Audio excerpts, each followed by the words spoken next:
Have you ever seen someone try to bribe their way into or out of a deployment? Yeah, my buddy Martinez tried to bribe our commanding officer with his grandmother's tamales to get out of going to Afghanistan, and it backfired in the most spectacular way possible. This was 2018, and our unit just got deployment orders. Everyone was dealing with it differently, but Martinez went full panic mode. Martinez had been dating this girl Jessica for 3 months, and was convinced she was the one. Never mind that she'd already cheated on him twice and borrowed $500 she never paid back. He was determined not to deploy because he couldn't risk losing her. First, he tried the normal routes. Fake medical complaints, family emergency claims, even pretended to be a conscientious objector. Nothing worked.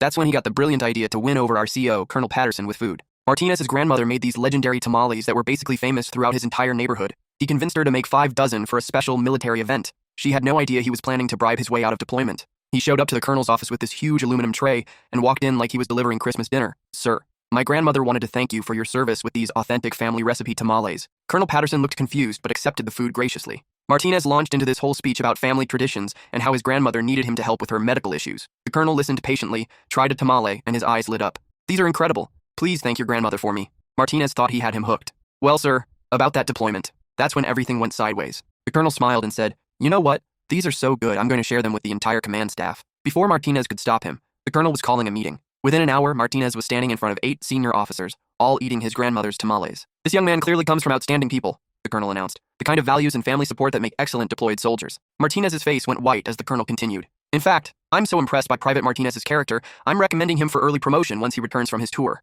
The other officers nodded approvingly. One major said, "We need more soldiers like this overseas." The best part? 2 weeks before we shipped out, Jessica broke up with Martinez via text for some guy she met on Tinder. She said long distance was too complicated, even though he hadn't even left yet. Martinez deployed with us to Afghanistan, where he spent 9 months getting care packages from his grandmother filled with tamales and letters telling him how proud she was that her recipes had impressed his commanding officers. He came back with a promotion, a commendation, and a new girlfriend. The colonel still talks about those tamales.